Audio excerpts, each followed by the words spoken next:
My name is Peter Block with my buddy Gus Davis. Welcome to Monday Club. Today we cheers to doing something out of your comfort zone. We have a story about Ebola, turkey legs, and IVs on for you. What are the movies that influenced your life? And teachable moments with a Monday Club challenge to you. We have a challenge for you. Welcome to Monday Club.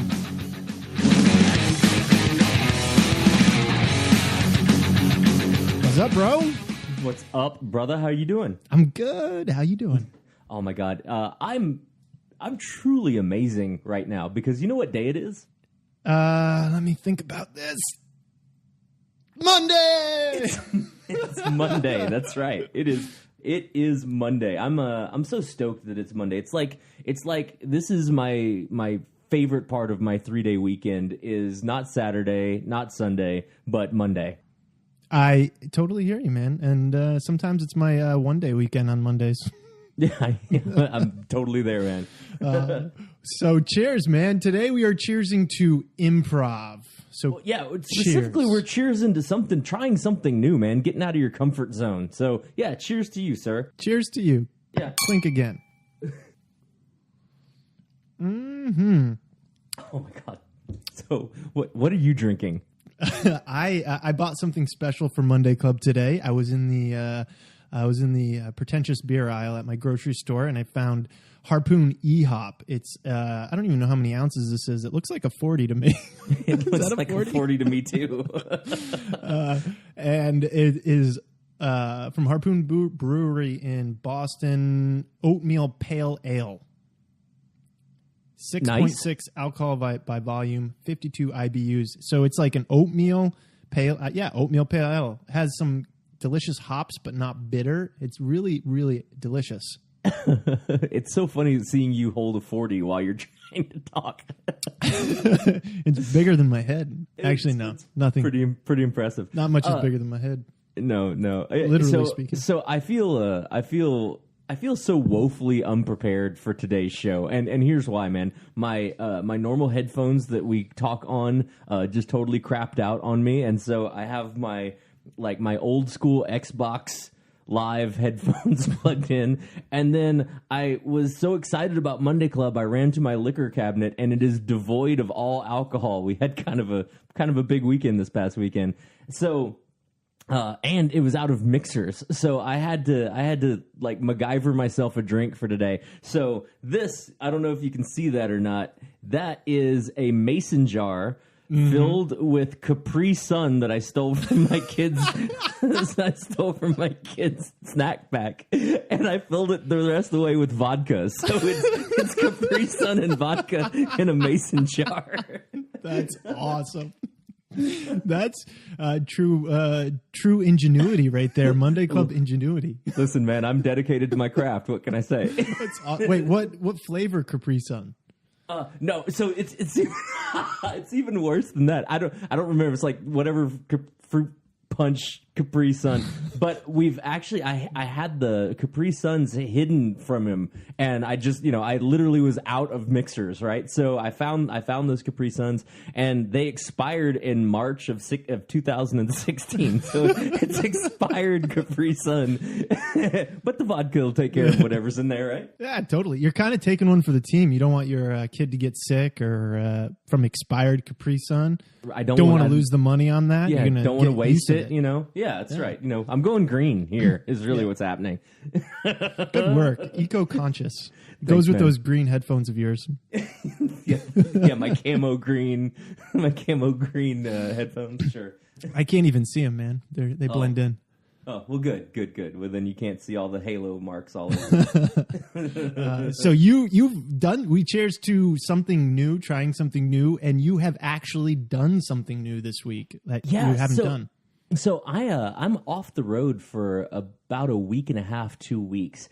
And in the first 3 or 4 days that I was home, I did everything that I could think of, like all of my to-do list, right? Like I mowed the grass, I did all the dishes, I did the spring cleaning, I paid all the bills, did all the things that you're supposed to do, right? How many days did you do that in? Like the first 2. That's got to be a record. Oh man, I was like the Tasmanian devil of chores, right? I just got it all knocked out. And then I had nothing to do and was kind of looking around like, well, when do I go back on the road? Oh, not for another 9 days. Okay, cool. So my wife, who's a professional improviser, said, well, how about my partner dropped out for this 2-person show. How about you come on stage with me and you and I do a 2-person show? And that was intimidating to me. You know, I do game shows. I'll do, I'll host events, but it's always scripted. And even when I'm off the cuff, it's still, those are bits that I've done before, right?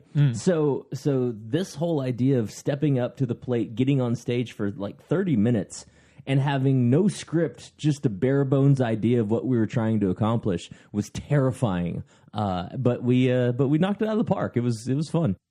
So you already did it. How long? Yeah, how long was the show? The show was 30 minutes, and it was we did it last night, and man, it was cool. Congrats, man! That is freaking awesome. Thank you, man. I'll tell you, it was better that we only had like 2 or 3 days of notice to get this thing ready, because I think I would have way overthought it had I not just. It's going to be tomorrow, so let's just do this, Yeah. But the premise of the show was that we were putting on like a live, this is going to date me a little bit, but live with Regis and Kathy Lee or Regis and Kelly or Kelly and whoever, right? That we were going to put on one of those shows and do a lot of audience interaction, which that feeds into what I am good at, in my professional life, Mm-hmm. So we combined a little bit of what she does with a little bit of what I do, and even though it was terrifying, it was a whole lot of fun, and it made me realize, that's the first out of my comfort zone that I've stretched really in the last couple of years. So yeah, that's my new thing that I tried. That's what about awesome, you? Man. I heard you have something new that you're going to try. I'm going to try. I haven't tried yet, but it's actually my worst nightmare, and it's a reoccurring dream I've had over the years, is that I'm about to go on stage to do my magic show, and right before I go on stage, I realize none of my props are set. None of the magic is ready, and then I'm introduced, and then I have to go out there for an hour and not suck. And that's when I wake up usually. It's like right before you die in your dream, you wake up. That's what happens. I go walk on stage and then I wake up. But yeah, that's a pretty terrifying thing to go on and stage not really knowing what you're doing. I kind of want to do the same thing though, but I'm working on new magic, and it's kind of more comedy based. I do a lot of comedy in my show now, but in one of my shows now, but I want to get more into comedy kind of. So I want to go try it out at like open mic nights and put myself out there with like comedians and stuff and see if I can hang. And that's going to be fun though. That's going to be really, really fun for you. Yeah. I'm really scared of comedians though, because I feel like I think they can be a little judgmental especially of like magicians, because they're like, you're hiding behind a trick to be funny or to be entertaining or interesting. We just go out there with our words. Yeah, then you just tell them, oh, well, then you should hide behind something because you're just not funny to start off with. Right. So, yeah, I'm kind of intimidated. But I don't know. Hopefully if I have a couple good jokes in there, they'll see it's all right. But, dude, I'm super proud of you. That is a big thing to step up to the plate and do. Anytime you do any kind of open mic night, it's terrifying. You wait in the wings for a long time, and then you get 5 minutes, 3 minutes, 7 minutes to go up there and do your thing, and then it's over, and the next person comes out. Yeah.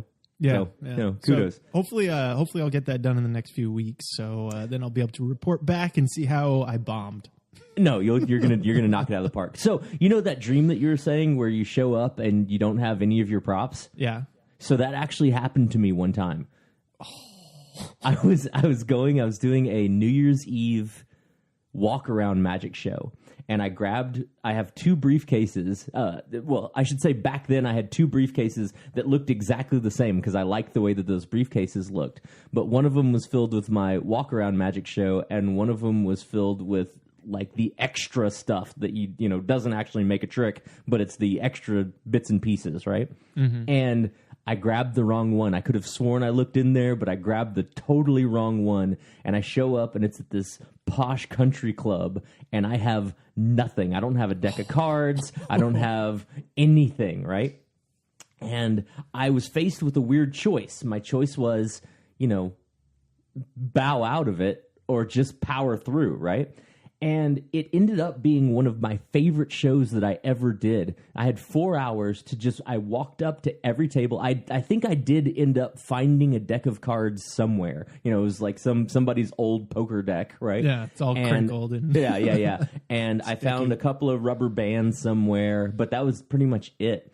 And you know, I'd walk up to a table. I sat down at the table with them. I'd do all the, you know, the spoon bending gags and, you know, making the salt shaker disappear and, you know, all of those things. And it was so intimate and personal. And I was so dialed in. Like, you know, when you do the same thing over and over again that you just get kind of numb to it, you know? I was so dialed into everything that I was doing that it was hilarious, you know, and I got invited back to that same country club the next year to do my actual A material, and it felt cheaper to get laughs, you know, I'm doing this and I know that the result of this is going to be this, instead of being terrified and making a salt shaker disappear for a mayor who dies laughing and, you know, high fives you and gives you a $5 tip for something that you probably learned off the back of a cereal box, you know? That's awesome. Yeah, it was fun. You totally like stepped up to the plate. Those pressure cookers though can be, yeah, you can. They can be awesome or not so awesome. Yeah, they can be terrifying. Yeah. So, have you tried any new foods? Or, I mean, you're trying a new beverage right now. I guess that counts. New beverage. Took this on. It's delicious. My goal is to drink a different beer every week for Monday Club. Well, my goal for next Monday Club is not to be drinking Capri Sun and vodka. Oh man! So we have a pretty. Before we get to that, thank you guys for listening. This is episode. I don't know. What are we on? 5? I think we're on 5, yeah. And so thanks for coming along and being part of the club. And make sure to rate us on iTunes and subscribe in there, or subscribe in your favorite podcast app. What's your favorite podcast app? Me? I basically listen to everything through iTunes. Yeah, iTunes. All right, cool. Yeah. I use, on the iPhone, what do I use? I use Downcast. I like it a lot. It's very good. Cool. But check us out there on iTunes. Subscribe to your favorite podcast app. Email us if you have questions, comments, concerns. Tell us what's going on. MondayClubPodcast@gmail.com. Check us out on Facebook. Be our friend. All that jazz.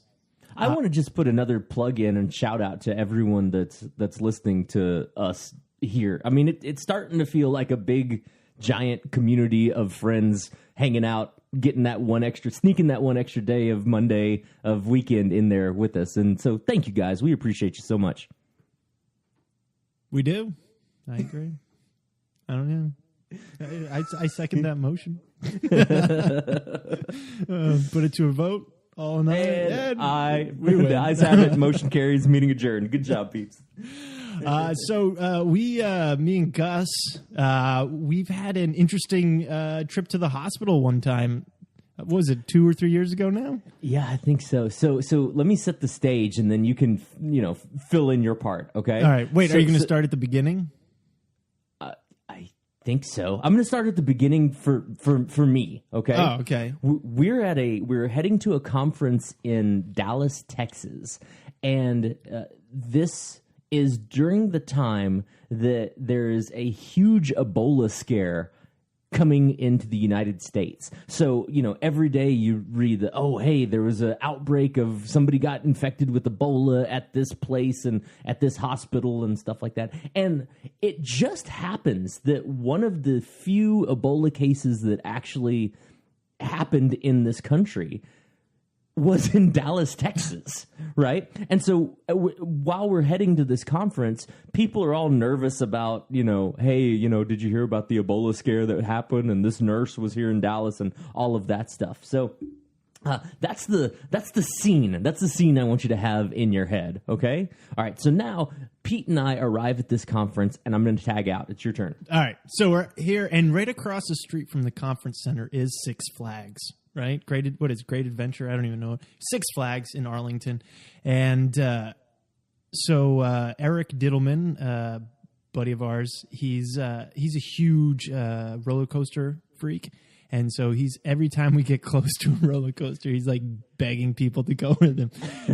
It's not too hard. I'm a big fan of coasters too. So we go to Six Flags with a bunch of people, and we ride every coaster in that place. Right?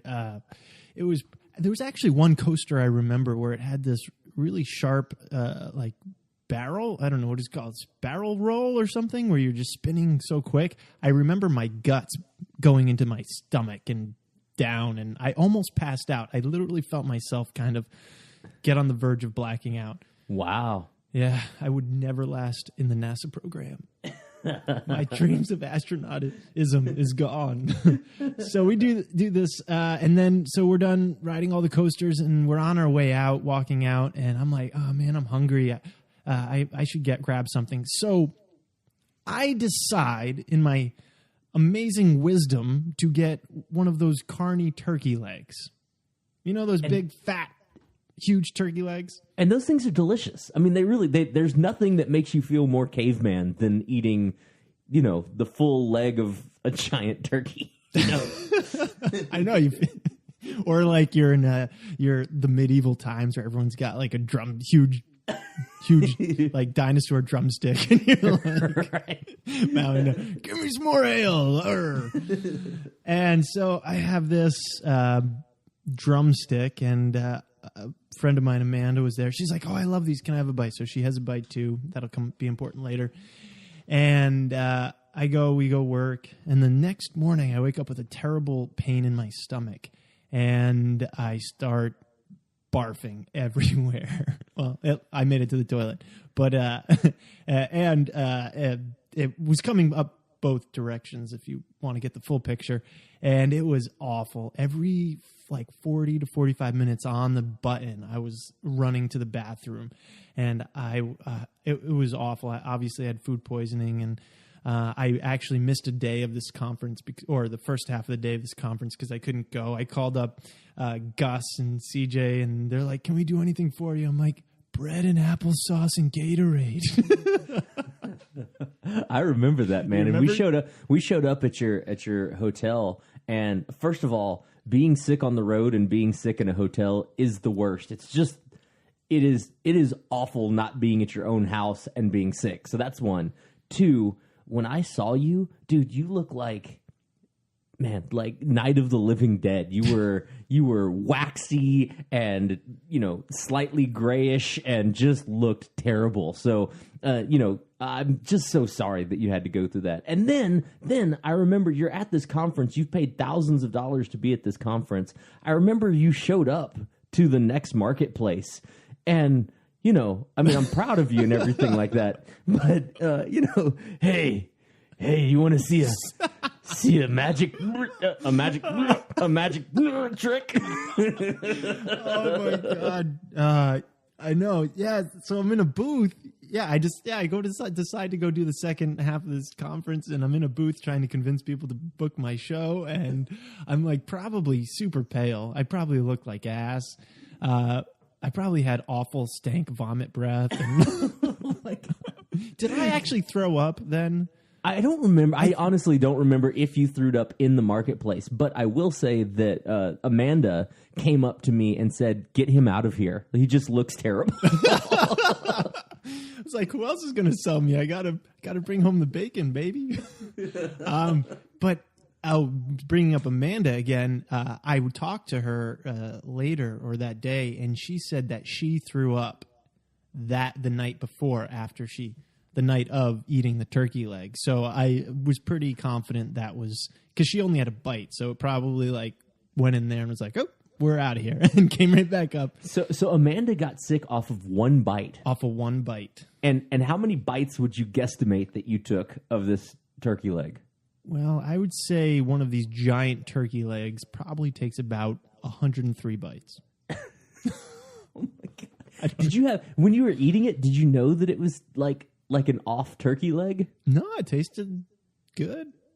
Oh. I was like, oh, salmonella. So sorry. Man. So I do remember running out of this room into the bathroom because I thought I was going to pass out. And I made it to the bathroom and put water on my face and collected myself. Excuse me. And yeah, that was awful. And after it was all over, it's midnight at this point? Right. And Gus is like looking at me like, man, you don't look so good. You should go to the hospital because you're totally dehydrated. They'll give you an IV. And then because I had like a 5 or 6 a.m. Flight the next morning, right, and then a show, I had to go do a show the next day. Gus is like, man, that'll set you straight up, man. Just get an IV. You'll be all set. You get the glucose pumping through your veins, rehydrated. And I'm like, that's a good idea. Yeah, let me just, we're going to pause here for just a minute. I had the best of intentions for you. I really did. I had the best of intentions for you. And I knew how much fluid this dude had lost. And he had, it wasn't just a show. You had like a kind of a big show, like an important show the next day, right? Like it was some like, hey, I cannot miss this event, right? Yeah. And so I was like, man, look, we'll just go to the hospital. You know, they'll give you one of these IVs. They'll get you, rehydrated. You made it sound like they give out IVs like candy. Well, dude, I don't know what they do in Dallas, but around here, when you're dehydrated, they just, they hook you up with some IV, they flush your system, and you're all to the good. All right? That would have been nice. It would have been nice. It would have been nice. So at about 1 o'clock in the morning, I drive Pete's rental car with Pete still looking like one of the cast of The Walking Dead, right? And I take him to the closest hospital, which we find out later was the same hospital that nurse had gotten Ebola in, right? So I carry him. I've got my arm around him. I carry him soldier style into the hospital. The front doors open, and there's this taped off quarantine box right in front of the sliding doors. And blue masking tape. Yeah, blue masking tape. Right. And I walk in, holding him up, and we get into the box, and we're looking around for the receptionist or somewhere we can sign in or whatever, and this security guard comes sprinting at us with what looks like a gun in his hands, and he holds it up to Pete's forehead. And he's like, stay in the box, stay in the box, stay in the box. And we're like, oh my God, what's happening? And he's like, do you have a fever? Do you have a fever? The guy's holding me up for an answer to a fever question. And Pete and I are like, oh crap, dude, calm down, it's cool, And the gun that he had was a thermometer gun. The forehead. But he was pointing it directly at the center mass of Pete's forehead. And once what would have been awesome at that point? If he actually had a laser sight on the thermometer gun. Oh my God. So anyway, I guess Pete didn't have a fever. He just, was a walking zombie because of his food poisoning. Turning to dust. Yeah, and so once they figured out that he didn't have fever, they stopped caring about us at all. It's like, if you don't have Ebola, then you just need to piss off. Like, you're just not worth our time here at this hospital. You just sit here for an hour while we wait on no other patients because it's empty in this emergency room. It was completely empty in that emergency room. It's now like 2:30 in the morning, and finally he gets taken back by this like rock and roll nurse, right? It's the nurse dude that is there from, midnight to 6 a.m., right? And this guy starts questioning Pete about his tour dates and stuff like that. We start talking. Yeah, he's like, "Oh, I used to do card tricks." I'm like, "Oh, cool, man." Cool, man. Yeah. Can you give me a shot or something? I'm just going to throw up on you now, And then this doctor, this super pretentious doctor, comes in and he's like, well, what's wrong? And Pete's like, I've been throwing up and, having all liquid expelled from my body for the last 3 days. And he's like, huh, that sounds awful. And I was hinting towards an IV. I'm like, I think I just need to be hydrated, or is there something you can do that has water and like glucose that you can just shove into my veins? I don't know. What's the term for that? I just kept hinting, and he just like was looking at me like, you just need to drink some water. Yeah, pretty much. Just need to drink some water. And try to stop looking so terrible. That's all he gave me. That's all he did. That's all this doctor, 12 years of school, drink some water. He gave me a shot of something in my butt. I don't even know what it was. He said it was to calm my stomach down. I don't know if it worked or not. I felt like ass after that. Anyways, though he gave me water. Yeah, so we finally just sort of limp out of there, having really gotten nothing accomplished. I mean, I felt like we didn't get you well, and now it's 4 or 5 o'clock in the morning, so you're not going to get any sleep before the show that you have to go to. You still look terrible. You still feel pretty much terrible. And didn't we find a Walgreens? Did we have to get something at Walgreens? I don't even remember. I remember because that was the first time I used Apple Pay, and I was so excited to use Apple Pay. We got something at Walgreens. Do you remember? I think we got ginger ale or something like that for you to try to. And you know what the thing that perked me up the most? Using Apple Pay. I was like, that was so cool, man. I just tapped my phone and they let me walk out with the stuff. Well, speaking of Apple Pay, so we had this experience, and then about 3 months later, I get a text from Pete about this night, right? Hey Pete, how much did the ER try to charge you for that experience? So luckily I married into health insurance, so it's not what I had to pay. But I got the bill, and I literally, that's what I did. I was silent. I did not, they wanted to charge $17,000. I'm sorry, you misspoke, because you meant $17 for the time that we were there with nothing happening, Three more zeros, Gus. It cost $17,000 to go to the ER, get a thermometer gun pointed at my head, fill out some paperwork, shot in the butt, water, go home. $17,000. $17,000. And why is healthcare fucked up in this country? Maybe it's because of $17,000 for goddamn nothing. And listen, I was there. I saw what happened. Nothing happened. He did get a shot in his butt to help calm his stomach. But the doctor quite literally was like, there's nothing wrong with you that your body won't heal in time. So, and I knew that. Off. I knew that. I was like, yeah, I know, but I have a show tomorrow and I have a 5:30 flight. I need something to perk me up. I'm not asking for like, I don't know, speed or anything. I'm asking for like water and sugar in my veins. Come on. Right. I mean, honestly, I brought the Gatorade. If you just have some tubes and some needles, give me a syringe. I'll take care of this on my own.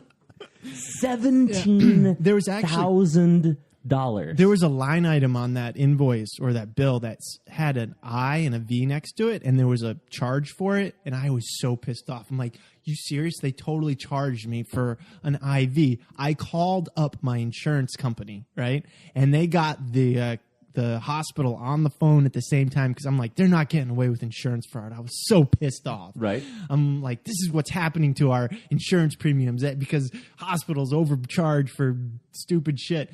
And apparently it was Roman numerals for some sort of other charge.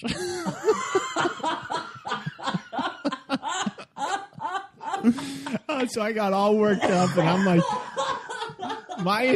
the person representing my insurance company was like, oh yeah, this isn't right if this is it. And they were getting all like into it, and I was on a crusade to get this charge taken off. And oh my God. So dude, I'd like to start my 3-part apology by saying I seriously was just looking out for you, bro. I was trying to help you. You know, I've been sick like that before, and that's what they did. I went to the ER. I said, hey, I've been losing fluids for the last 5 days. I haven't been able to keep anything in. They've said, cool. They've hooked an IV up, flushed my system with that ice cold drip thing that they have. After about an hour, they let me go. It was a $50 copay, and I was out of that Jones. That was the end of the story. $17,000 for absolutely nothing. I'm just so sorry that's what your experience was. Well, I mean, I didn't. Like I said, I married into health insurance. I didn't have to pay it, but I was just crazy. It's insane. Yeah. So that's the Ebola IV with Gus and chicken turkey leg story. Listen, if you have any crazy stories with you stuck in the hospital, please let us know. Yeah, we'd love to hear them. We'll talk about them on air.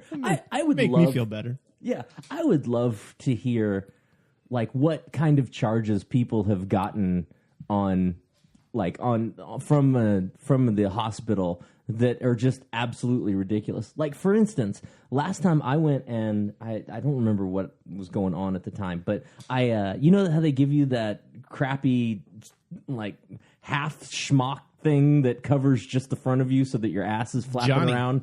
It's the Johnny, right? Is that what it's called? Yeah, I think so. All right. Well, anyway, it's this ridiculous piece of clothing. They charge you for that. Really? Yeah, that's not a. It's super thin. Yeah, it's not a loaner. That's a designer piece of clothing that you're buying when you're going to the hospital. It's ridiculous stuff like that, man. Wow. Well, yeah, I would love to. Yeah, that's a good idea. Let's hear what you guys have. Let's see. I want to see what they're charging for these ridiculous things. All right. So Pete's ante into this in this world is his ante is that he got into the hospital with the same hospital that the Ebola virus was released in, and it ended up being charged $17,000. That's our opening push. What you got? Yeah, bring it up. Oh, man. So, Gus, moving on. Pete. Are there... This is one of my... I'm a big movie fan. I love movies. You actually came up with this idea to talk about what are the movies that influenced your life. And, what are the movies that influenced your life? So I'm a huge movie fan, too. And I think I credit movies for raising me and giving me my moral compass. Me too. As a kid, totally. Yeah, because I was a latchkey kid raised by a single mom, and I'd come home and I'd watch movies all the time. In fact, there was back when there was actually movie rental stores. There was a movie rental store that was really near my house. That when I was 14, I was in there so much that the guys behind the counter were like, well, dude, do you want to work here? And I was like, yeah, that'd be amazing. So I got behind the counter and I helped organize the stuff. And, I'm a stupid kid. I didn't fill out any paperwork. I didn't interview with anybody. I didn't give my account number to get paid. I was like, yeah, this would be great, right? Anyway, so I'm behind the counter and the actual store manager comes in and is like, kid, what are you doing behind the counter? And I'm like, oh, I work here. And he's like, yeah, I own the place. No, you don't. Get the fuck out. Meanwhile, the two guys that asked you to do this are in the back having a beer. Pretty much, yeah, pretty much. That was my intro into the workforce. But I say all labor. That's right. I say all that because movies have been really, really important for me, and I think I'm going to just start it off. The rest of these are in no particular order. But I think I learned right from wrong from Star Wars. Dude, totally. The ultimate battle between good versus evil. It's like a Buddhism thing. We were talking about Buddhism yesterday. It's all inside. What do you give into? Do you give into the feelings of hate and anger and go to the dark side, or do you go to the other side, the light side? And it's so clear cut in Star Wars. It's like if you're evil, then your eyes turn red and you just slaughter people left and right and choke the shit out of people, right? Like you're evil, right? And if you're good, it's like you're this clad in white, religious figure almost, and the rules for Jedi's not going down the path of the dark side were just so influential to me as a kid. It always made sense. Hey, if you give in to being angry, then you're going to be one of the bad dudes. Do you want to be a bad dude, or you want to be like an awesome Jedi Knight? Well, I don't want to choke people, so I guess I'll be on the straight and narrow. Yeah. So yeah, I want to raise X-wings with my brain. Out of swamps. Right. That's what I want. That's what I want. Yeah. So yeah. Wait, I think I might have been a little. I think I might have believed you could actually do that stuff when I was a child. So I thought I was actually working towards being a Jedi at some point in my life. Oh yeah, I think when I first saw that movie, I was pretty disappointed to find out later that there wasn't actually a Force, because they made a strong, compelling argument. For, I know. There's proof too. Yeah.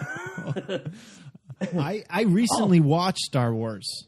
Which one? Which one? All the old ones. Okay. The 3 old ones, and it was pretty awesome. I mean, there were some moments where it was like, didn't remember, a little different than I remembered as a kid. I haven't watched them all in a while, but then the ending scene where he's fighting Vader and Jedi, and I just remember. Obviously, they meant to do this. He's like hiding from Vader, and he's looking for him, and he's got the line down the middle, and one side of his face is dark, and one side of his face is light, and he's that inner struggle between what do I give into? It's epic, dude. I just got goosebumps. Say that again. He had a dark side on one side of his face and a light side on the other, and I don't know what I said. No, the secret to the Star Wars movies that I think are so compelling, and one of the reasons why it still stands up in time, is the story itself is so ridiculously simple. And not only is it simple, it's super archetypal, right? It's like the father-son redemption story, know? And at the surface of it, it's just such an easy story to follow along with, that you don't get lost in all of the twists and turns and cutscenes and everything like that. It's just as a kid, it was super easy to follow. So yeah, Star Wars, my number one. The rest of these are going to be sort of not in order. Yeah, I agree. That's on actually both of our lists. Let's go with number 2. That's on both of our lists. The Goonies. The Goonies. Oh my God. The Goonies is like a classic. It's a classic. God. Dude, I just remember that it just inspired the sense of adventure in me, and to try to just adventurous, riding your bike and going into the woods and just uncovering weird spots and doing things and not being, just having that camaraderie. It totally was, gave you that feeling that that's what you wanted to do. Dude, the Goonies taught me to not be afraid. As a kid, I remember specifically watching the Goonies and thinking to myself, I mean, if these, little punk kids can walk into a pirate cave with skeletons, I can turn off my light and go to bed without crying. Totally. The phrase, and actually probably all 3 of these have a running theme for me. The Goonies, the phrase "Goonies never say die." It's Goonies never give up. Goonies never cross over to the dark side. They never think of negatively. They're always positive and pushing forward. It's not over yet. Yeah. So recently, as in the last 6 to 8 months, I guess it was last summer, I wanted to share all the movies that meant a lot to me as a kid with my then 7-year-old son, right? So, as dad of the year, we watched Jurassic Park. which I'm just 7-year-old. Yeah, I'm just gonna say don't let your 7-year-old watch Jurassic Park. Not only did he have a sleepless night, you had a sleepless night. I'm just gonna say that if Samuel L. Jackson is in the movie, you just don't. That's not a children's movie. It's just not going to be a children's movie. So yeah, we watched Jurassic Park, and then we watched Goonies, and after my failure with Jurassic Park, I was determined that this next movie was just going to be a kid-friendly, fun movie, right? And Goonies is rated PG, right? I mean, you can't get a nicer, more peaceful rating than that. 1980s PG. 1980s PG is much different than today's standard of PG because, man, they cuss. They say shit in that movie probably 15, 20 times. The one dude starts talking about all the positions that he wants to put the other dude's mom in. Like it's there's a penis breaking off of a statue scene. Like it is. And then it was in someone's mouth. Yeah, it is just not a children's movie by today's standards. Anyway, we got about 90% of the movie, and then finally, my wife made us turn it off, and I was just like, yeah. So then they find the pirate gold, and it's all good. The end. Go to sleep. Oh, man, you didn't let him see it? Oh, come on. They did you ever see the DVD extras? I actually bought it on DVD. And the deleted scene of the octopus. No, I didn't know there was a deleted I remember, scene of an octopus. Since I was a kid, there was the urban legend of the octopus in the Goonies. It was like this mythic scene that was cut from the movie, and it's on the DVD I have. It's pretty fake octopus. That's why they cut it. Good job, Spielberg. That's it's bad when that is the most CG thing that they're like, yeah, it's not going to work for the Goonies. All right, dude. Do you have another one on your list? I only came up with 3. My third one is a movie called No Retreat, No Surrender. Now, I was way into. You ever hear of it?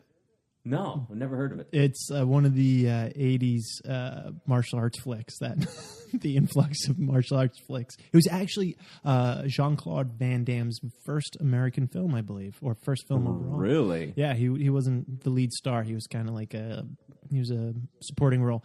And I was way into martial arts movies. My dad was way into it, so he always let me watch like the rated R martial arts movies when mom wasn't around. So. Oh yeah, Big Trouble in Little China. It was awesome. And even all those old Chinese movies, the dubbed where they're the mouths are moving, and all the Bruce Lee movies, and all that had an impact on me. But this one in particular, No Retreat, No Surrender, it was just about this kid that moved into a new town, didn't have any friends, and his dad was being bullied, and so he got visions that Bruce Lee came to him in visions and started training him, and it was badass. And then there was a big fight scene with Jean-Claude Van Damme at the end of it, and, with this teenager.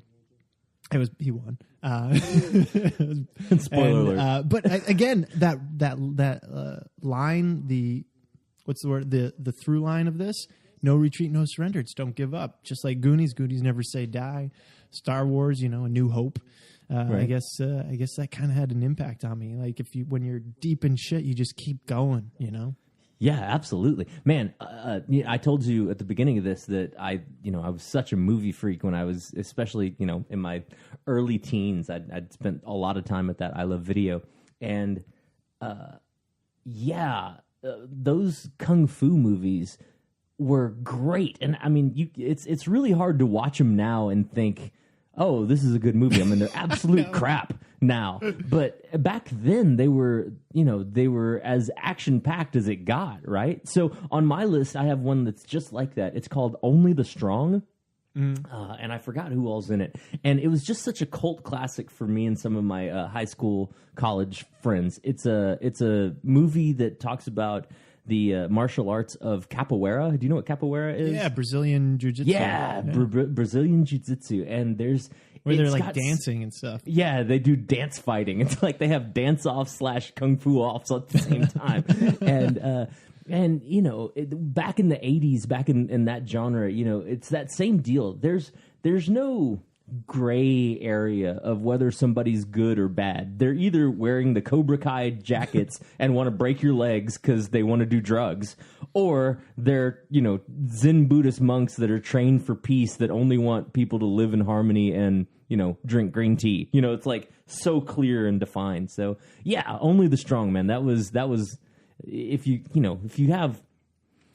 I'm gonna have to check that out. Yeah, you got to check it out. It's a I've really never good seen. movie. That's the only one on That's your list not I true. haven't seen, I think. It's not a really good movie, but it is definitely worth watching. A couple years ago, I found No Retreat, No Surrender on DVD on Amazon for a couple bucks, and I bought it, and it's been sitting on my shelf because I'm afraid to watch it again. Only the strong would be like that for Yeah. me. I mean, I still remember quotes from that me and my friends would say, "Es santo, we have not finished checking your qualifications." Yeah. We will see who the real capoeira maestra is in this neighborhood. Maybe it's just better to leave as. Maybe I'll send No Retreat, No Surrender to you, right? And then All right. you send me a copy of Only the Strong. Listen, if you have a VHS player, I can send you. I do have a VHS player. Do you really? All right, man. Well done. Handshake. That's All right, done. cool. And then All right. we'll watch each other's awesome 80s movies. Guilty little 80s movie pleasure. Yeah. All right, so let me do my last. I got like 3 more, but they're super quick. All right, so I think one of the movies that influenced me the most in my life, hands down, was Ferris Bueller's Day Off. It's the movie that taught me that if you just look on the bright side and go out there and just live your life to the fullest, the stuff's always going to work out. And that movie, it makes no sense. The dude had an unlimited budget. He totally got away with everything, and it genuinely makes no sense. But it was a great movie that influenced me in my life. So Ferris Bueller's Day Off, if you haven't seen it, definitely check that out. My other 2 are Fry. The other one is that influenced just, I think, my moral compass again. Princess Bride, wonderful movie, wonderful book. That idea of I think my sense of adventure of fantasy came from that movie, and Willow is, oh my god, have you seen Willow? I saw it a long time ago when I was a kid, and I remember it being awesome, but I don't remember details of it now. So Willow is what actually got me interested in both sword fighting and magic. I remember there's this character. They do the linking rings in that show. Do they really? Don't they? Yeah, the little I don't short remember. guy, little person, does the linking rings with these colorful rings. Do you remember that? That's the only part I remember. I don't remember that at all. He does the worst magic trick of all time. Refer to last episode for discussion on that. Oh, I'm going to have to watch it again just to see. I don't think they do the linking rings in there then. I'm pretty sure. All right, that sounds like a bet. That sounds like a challenge. Loser drinks a shot of what's the worst thing I can think of? Capri Sun and vodka.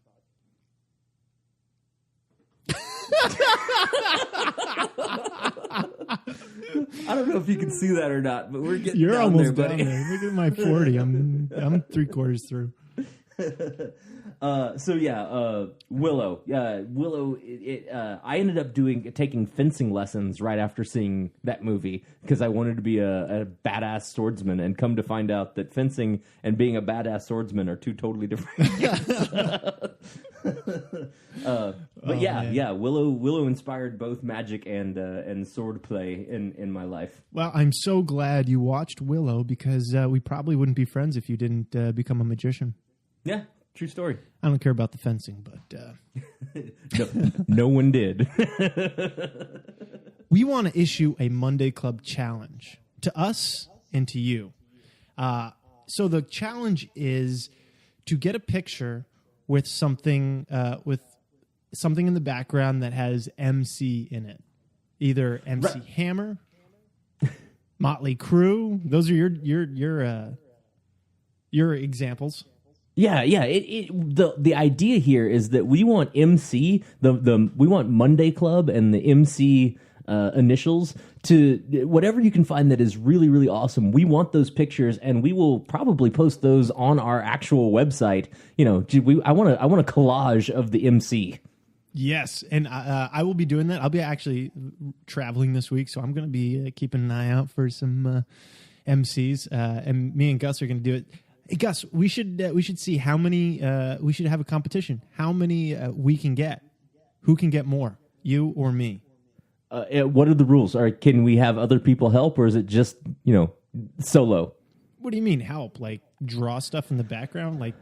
No, I mean, like, are you gonna get like all of your friends and family and be like, oh look, I got 700 MC pictures all by myself. I'm talking just you. Okay, so you have to be in the picture. It has to be a selfie. It has to be a selfie with me. All right, done. Next week, I think that would be much more fun. You got to be out in the wild. You just can't Google MC. All right, next week.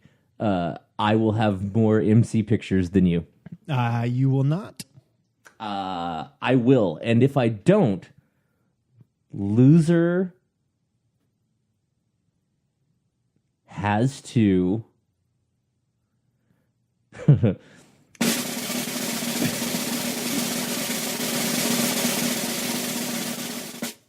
Loser has to give a full-on speech as to why the other person is a better Monday clubber than them.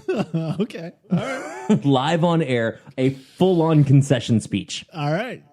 Sounds like a plan. So wait, we might have to prepare these just in case we lose. I mean, I don't. I'm gonna just treat it like it's politics and just not plan a concession speech. Nice. All right, you're done, man. Done. All right. It is a virtually handshake there.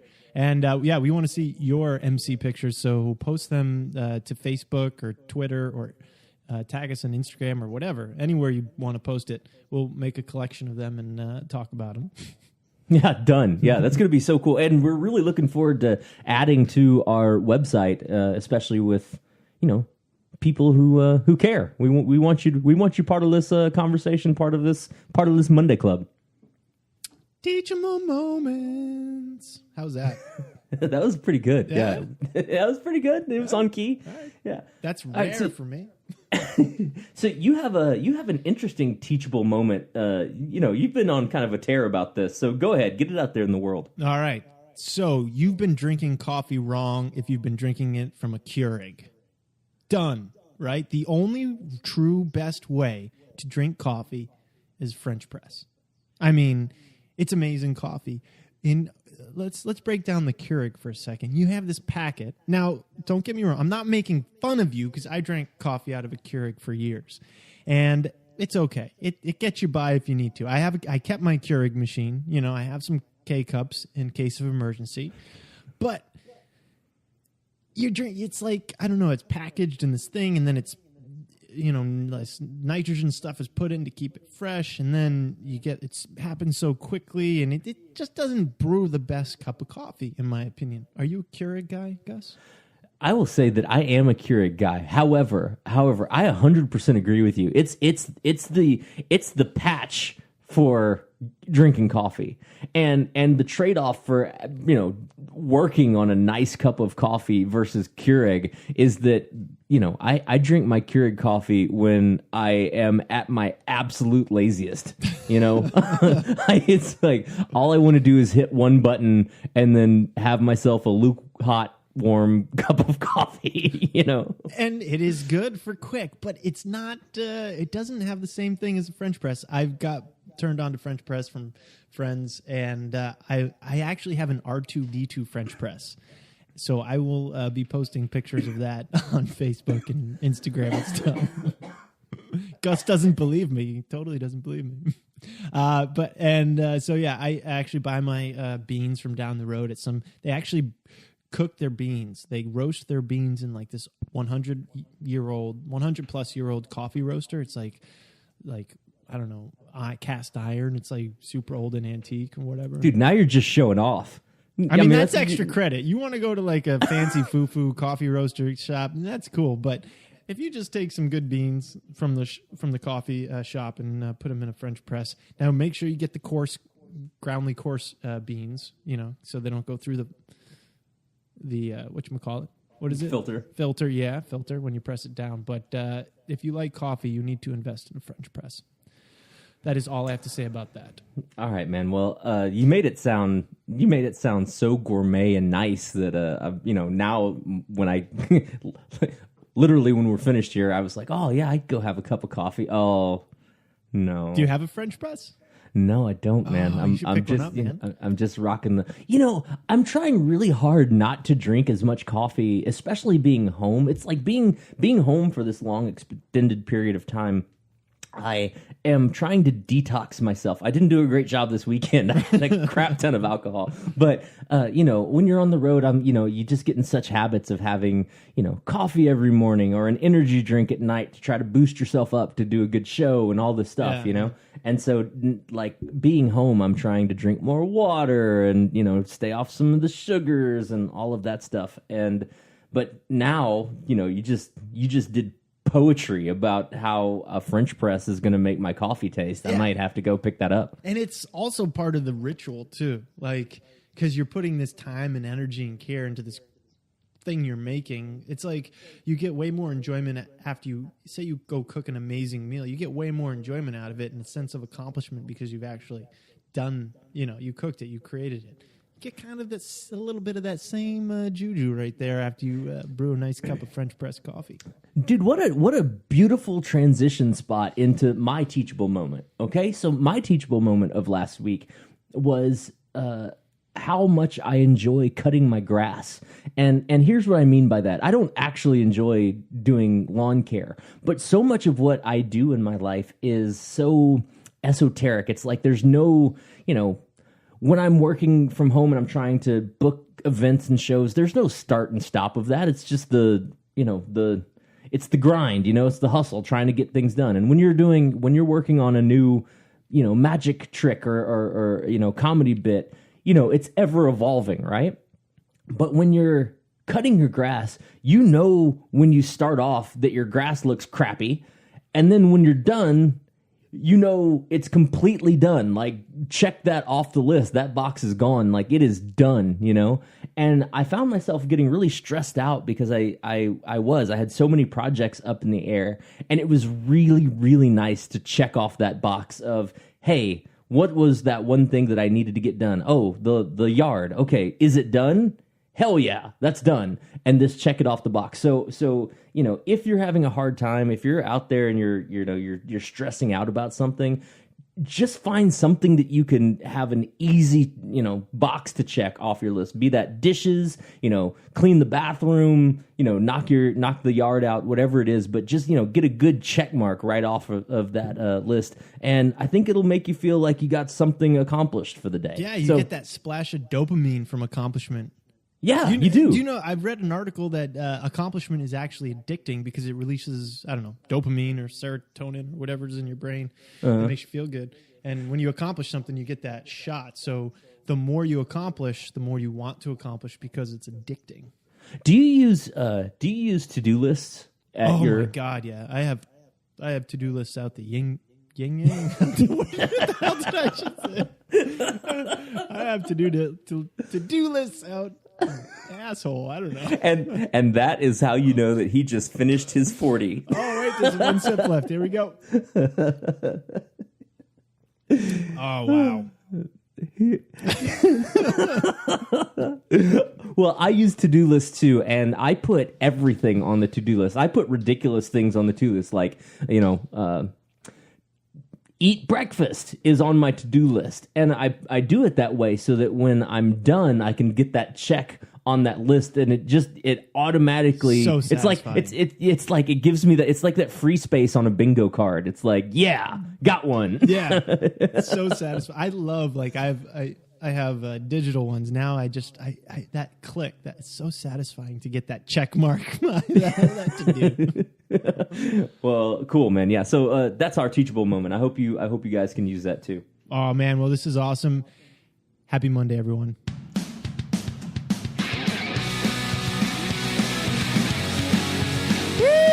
Make sure you guys check us out, MondayClubPodcast.com, Facebook.com/MondayClubPodcast, Twitter @MondayClubPod, Instagram @MondayClubPodcast. Email us questions, comments, concerns, whatever you want. You want to talk shit to us? MondayClubPodcast @gmail.com.